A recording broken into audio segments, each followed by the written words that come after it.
बलात्कार करवून घेणाऱ्या महिलांची नावं सांगा। अशा महिलांची नावं व्हिडिओ जाहीर करा। माजी मंत्री सुबोध सावजी यांनी अकलेचे तारे तोडले। राज्याचे माजी मंत्री सुबोध सावजी यांनी चक्क राज्यपालांना पत्र लिहिलंय आणि एक अत्यंत विचित्र आणि धक्कादायक मागणी केली आहे। स्वतःहून बलात्कार करवून घेणाऱ्या महिलांची नावं आणि व्हिडिओ जाहीर करा अशी धक्कादायक मागणी त्यांनी केलेली आहे। सुबोध सावजी यांनी राज्यपाल जिष्णुदेव वर्मा यांना पाठवलेल्या पत्रामध्ये हा दावा केलाय। राज्यामध्ये स्वतःहून बलात्कार करून घेणाऱ्या महिलांची संख्या आता वाढते। इतकंच नाही तर अशा महिलांची नावं, त्यांचे फोटो आणि उपलब्ध असल्यास त्यांचे व्हिडिओ सुद्धा शासनानं सार्वजनिक करावेत अशी धक्कादायक मागणी त्यांनी केली आहे। आज मी हे 2 पानी मागणी पत्र महाराष्ट्राचे महामहिम राज्यपाल यांना माझ्या वतीने व राज्यातील जनतेच्या वतीने पाठवले आहे। या मागणी पत्राचा आशय असा आहे, राज्यामध्ये स्वतःहून बलात्कार करून घेणाऱ्याची नावे, फोटो व असल्यास व्हिडिओ चित्रीकरण जाहीर करावे व यांच्यावर पोलीस कारवाई करावी।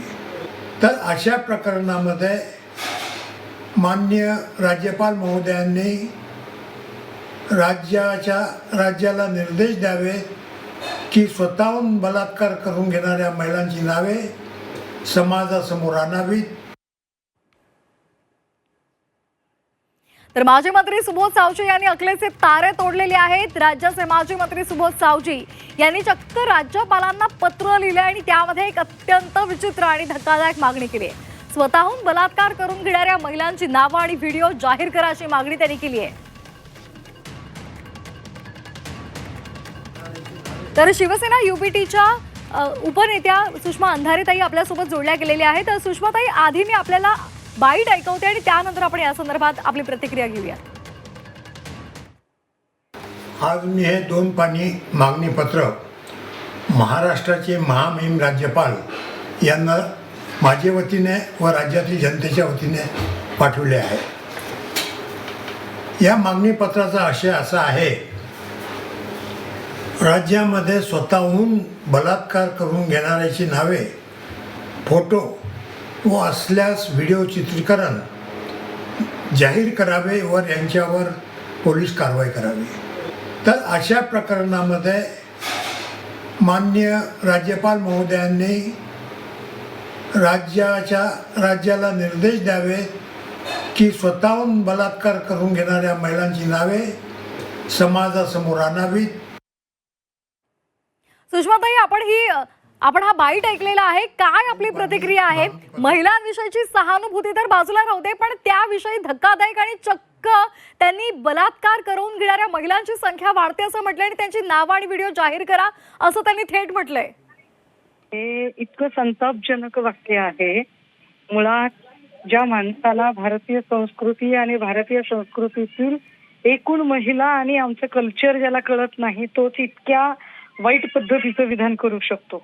म्हणजे याचा नुसता निषेध व्यक्त न करता माझी आता आपल्या माध्यमातून ही थेट मागणी असेल की अशा व्यक्तीवर त्याने कुणा एका व्यक्तीचा नाही तर महाराष्ट्रातल्या तमाम महिला भगिनींचा हा विनयभंग आहे। त्यामुळे या माणसावर विनयभंगाचा गुन्हा दाखल झाला पाहिजे। इतक्या गलिच्छ पद्धतीने जर ही माणसं बोलत असतील, वागत असतील, ताळतंत्र सोडत असतील आणि एकूण संपूर्ण महिला जातीचा जर अशा पद्धतीने अवमान करत असतील, कारण कुठलीही स्त्री, सुप्रीम कोर्ट इव्हन सांगतं आपल्याकडे की अशा पद्धतीने भारतीय संस्कृतीतली स्त्री म्हणजे ज्या अन्याय झालेल्या आहेत त्याच लवकर पुढे येत नाहीत। खरंय। आणि अशा परिस्थितीत जर तुम्ही असं काही जर बोलत असाल तर हे आमच्या सगळ्यांच्या सन्मानाला ठेस पोहोचवणारी गोष्ट आहे। राज्यातले सगळे महत्वाचे विषय सोडून देऊन अशा विषयावर अकलेचे तारे तोडणाऱ्या लोकांना लोकप्रतिनिधी तरी कसं म्हणावं? अगदी ताई, अगदी तुमची प्रतिक्रिया अगदी बोलकी आहे। कशा पद्धतीने आपण या अशा सगळ्या लोकांवर बोलायचं आणि काय म्हणून त्यांना या सगळ्या आताच्या गेल्या काही दिवसांमधल्या जर घटना पाहिल्या तर सातत्यानं लैंगिक अत्याचार वाढलेले आहेत आणि त्यामध्ये महिलांना कुठेतरी सहानुभूती व्यक्त करणं असेल किंवा त्यांना धीर देणं असेल हे बाजूला राहिलं, उलट पक्षी अशा पद्धतीचे विधान करून त्या सगळ्यांवर खरं तर जखमेवर मीठ चोळण्यासारखं कृत्य आहे। धन्यवाद आपण दिलेल्या या प्रतिक्रियेसाठी। आपल्यासोबत जोडल्या गेलेल्या आहेत सामाजिक कार्यकर्त्या तृप्ती देसाई। तृप्तीताई, आपण पाहिलेला आहे हा संपूर्ण बाईट. कशा पद्धतीने सुबोध सावजी यांनी आपली प्रतिक्रिया देताना त्यांनी म्हटलेलं आहे की मी राज्यपालांना पत्र पाठवलेलं आहे. महिलांना बलात्कार करून घ्यायला आवडतं आणि त्या पद्धतीच्या महिलांची संख्या वाढलेली आहे आणि त्यामुळे त्यांची नावं, त्यांचे व्हिडिओ, त्यांचे फोटो जाहीर करा अशी थेट मागणी त्यांनी केली आहे. सावजी नावाची जी व्यक्ती आहे ते कुठेतरी मंत्री म्हणून त्यांनी काम केलेलं आहे. अशी लोक मंत्री होतात कशी? ह्यांची ही विकृत मानसिकता आहे. महिलांचा आतापर्यंत अपमान, महिलांना दुय्यम स्थान, अजूनही आपण बघतोय की महिलांना 33% आरक्षणासाठी सुद्धा लढावं लागतंय. आता कुठंतरी ते मंजूर होणार आहे. आणि आता जेव्हा अशा काही घटना घडतात, महिलांवर जेव्हा लैंगिक शोषण होतं, त्या शोषणानंतर ज्या पीडित आहेत त्या घाबरून नंतर ज्या आव्हान केल्यानंतर पुढे येतात आणि त्यावेळेला अशी लोक कोणीतरी विकृत येतात आणि म्हणतात की महिला स्वतःवर बलात्कार करून घेतात, त्यांची नावं जाहीर करा, त्यांचे व्हिडिओ जाहीर करा. मला वाटतंय की असे हे जे कोण सावजी नावाची ही जी व्यक्ती आहे यांच्यावरच राज्यपालांनी कारवाई करणं गरजेचं आहे. आणि हा महिलांचा अपमान आहे. महिला का स्वतःहून कुणाला म्हणणार आहेत का बलात्कार करा, माझ्यावर अन्याय करा, अत्याचार करा?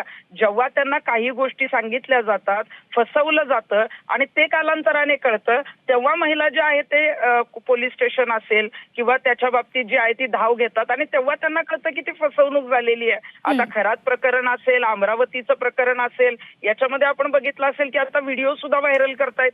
ही एक मानसिकता, विकृती जी आहे ती पुढे यायला लागलेली आहे. आणि सावजी जे आहेत, ज्यांनी मंत्री म्हणून काम केलेलं आहे, आमदार म्हणून काम केलेलं आहे, अशा व्यक्ती ज्या उच्चपदस्थ जिथं सगळ्यांची मतं, महिलांची आणि पुरुषांची मतं घेऊन निवडून येतात, तिथे महिलेविषयी असं कसं बोलू शकतात? घरात आई बहीण आहे आणि अशा बाबतीत, महिलांच्या बाबतीत असं वक्तव्य करताना यांना कसं काय वाटत नाही? मला वाटतं राज्यपालांना जरी सावजींनी पत्र लिहिलेलं असेल तर राज्यपालांनी ते पत्र वाचून सावजींवरच कारवाई केली पाहिजे, कारण हा महिलांचा अपमान आहे आणि हा महिलांचा अपमान कुठलीही महिला सहन करू शकणार नाही.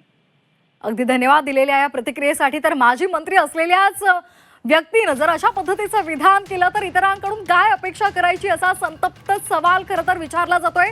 सावजी यांनी अतिशय धक्कादायक मागणी केलेली आहे आणि त्या संदर्भात त्यांनी राज्यपालांना पत्र लिहिलेलं आहे. राज्याचे माजी मंत्री सुबोध सावजी यांनी चक्क राज्यपालांना पत्र लिहिले आणि धक्कादायक मागणी केली. स्वतःहून बलात्कार करून घेणाऱ्या महिलांची नावं आणि व्हिडिओ जाहीर करा अशी धक्कादायक मागणी त्यांनी केलेली आहे. सुबोध सावजी यांनी राज्यपाल जिष्णुदेव वर्मा यांना पत्र पाठवले.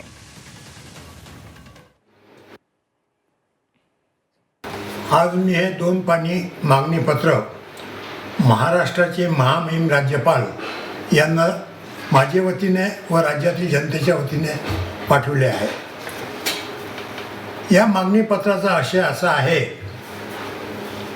राज्यामध्ये स्वतःहून बलात्कार करून घेणाऱ्याची नावे, फोटो व असल्यास व्हिडिओ चित्रीकरण जाहीर करावे व यांच्यावर पोलीस कारवाई करावी.